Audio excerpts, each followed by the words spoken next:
What's up everybody? Cloudchord here. Today I'm going to be talking about my new lo-fi guitar amp template in Ableton Live. But before we get there, I just wanted to get you caught up real quick on what I've been up to since my last video. I've dropped 2 full-length albums. The first one was called Koi Pond 2, a collaboration with the Soul Food Horns, and the second one was called the Himalaya EP, which is a solo record which is Asian themed. Check those out, links below. I've also been traveling to Philly pretty often to produce a phenomenal live band called the Disco Biscuits. I'm honored that they chose me to help harness those creative energies in the studio. Look for releases from them in 2022 with me as the producer. I also started gigging again. That was so much fun. If you caught my live video that I dropped last summer, it's a continuation on that vibe and that technique, but in longer set formats. That video was 20 minutes. My live sets range from an hour to an hour and a half. So look for me out on the road this year. Lastly, and maybe most importantly, I'm starting to work on my courses that I'm gonna drop later this year. If you have any requests for the type of material you might want me to cover in these courses, drop me a comment below. I'd love to hear from you. It can be anything from chill hoppin' neo-soul guitar techniques to how do I deal with latency in Ableton Live? How do I use this looper? How do I get gigs? How do I get on playlists? How do I link with labels? So everything from musicality to production to music business. I'd love to hear your thoughts. And without further ado, let's dig into my new lo-fi guitar amp template. Okay, so let's look at our amp here. This is the default clean setting. It's nice and warm. Most of the top is shaved off here from the high cut. But before we get into these presets, let's look at the actual devices that are in this chain, okay? So first of all, we got the tuner, then we have the EQ8, which I'm mainly using for just high cut and low cut. Then we've got a flanger, then we've got an auto filter, which I'm using mainly for the LFO. We'll see that in a second. Chorus, glue compressor just to catch the peaks. Watch, see if I play real gently. It's not even catching it, but then if I do something more funky, just catching those sharp transients. After that, we've got the amp on the clean setting. Then we've got the cabinet. Then we've got our saturator just for a little bit of drive, tiny bit of drive. Ooh, then we got Spectral Time. That's exciting. We also got Pitch Hack, which is a Max for Live device in the Creative Extensions pack. So check that one out. Then we got Echo, of course, Delay, Dynamic Tube, Auto Pan for Tremolo. This is a device called Crunch and Hiss, which you'll see how it's used in a second. And then we just got glue at the end just for some makeup gain and maybe a little bit of extra compression. Hybrid reverb, instance number 1, which is used for the phone call preset, which is basically using this EQ curve. Hybrid reverb 2, which we're using for the spring sound. That's where our reverb is coming from. It's just pretty much 100% on this spring impulse response. And then right at the end we got limiter just to make sure we don't blow anybody's ears up. All right, so let's dig into these presets. All right, so let's look at these various snapshots. You'll notice when I go through the snapshots, my macros here will change, even just by small amounts. So that's basically what we're doing is anytime I make an adjustment and I create a new sound, then I hit new and it creates a new preset. Okay, so I discussed the clean. The next one, LFO Lo-Fi, that uses our auto filter.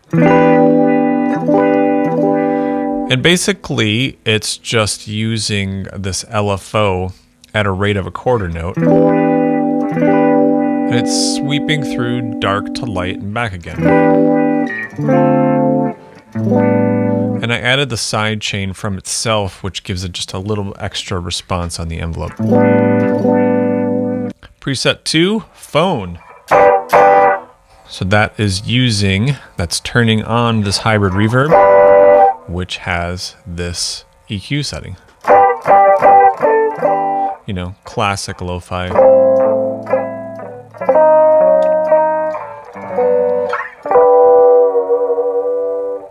Number 3, slap. So this is neat. This is actually just an instance of plain old delay. And I just have the right and the left time on really short times, 40 milliseconds and 60 milliseconds. So you come up with some real nice stuff there. Fuzz and hiss.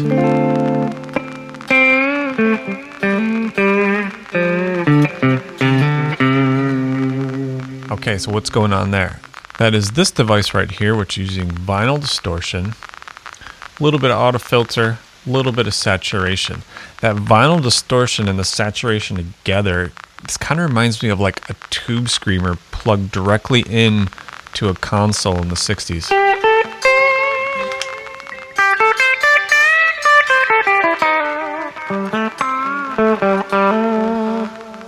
So that's the only preset in this lot that has any kind of distortion on it. Clean delay. We all just need a nice clean delay. Wobble. So this is fun. This uses the chorus ensemble and then cuts off the highs. That's mainly what's going on in this one. Let's listen to it. Yeah, so it's using the vibrato setting on the chorus ensemble. So we're getting that wow, flutter, pitchy feedback, classic lo-fi thing.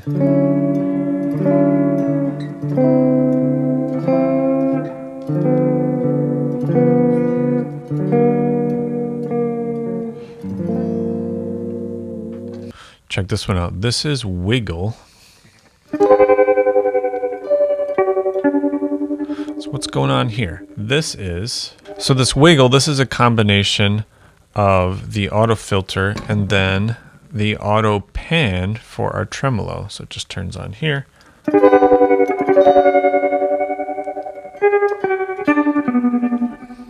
If we wanted to go back, we could slow down the tremolo speed. Let's like try it here. So yeah, and if I like this, then I can hit new and create a new preset. Then we just got like a cleaner tremolo sound. And I can change the amount, and I can change the speed, etc. So it's got a little bit of the lo-fi chorus, a little bit of delay, a little bit of tremolo. A couple more. Okay, now these are the specialty ones. Staircase. What is this? Look out. Still going. That is pitch hack right here. So as you can see, this is a delay device and it's a pitch shifter. So it's going up in minor thirds.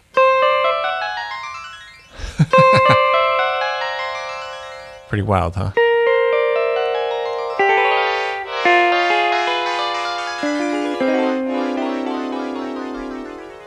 And then we have chimes, which uses our spectral time. Listen to this one.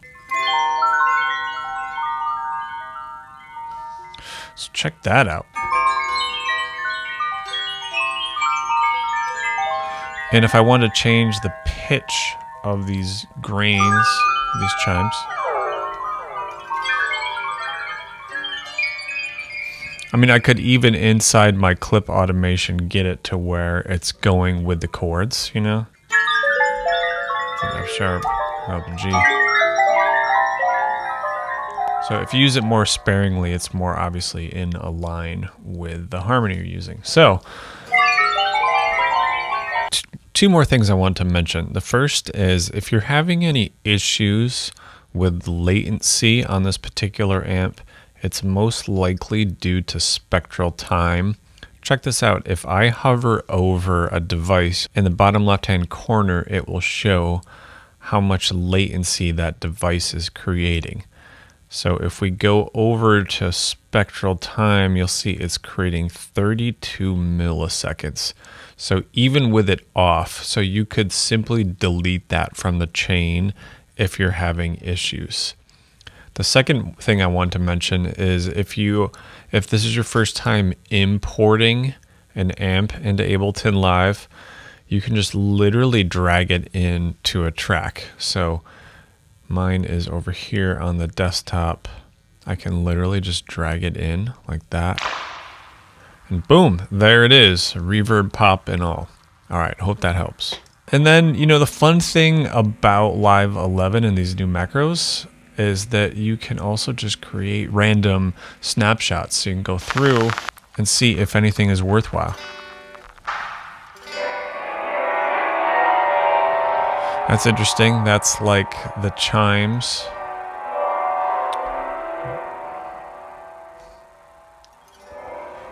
With the phone setting. All right, so check these out. Drop me a comment if you have any questions, or yeah, please let me know what kind of material you would like to see in my forthcoming courses. Talk to you soon. Peace.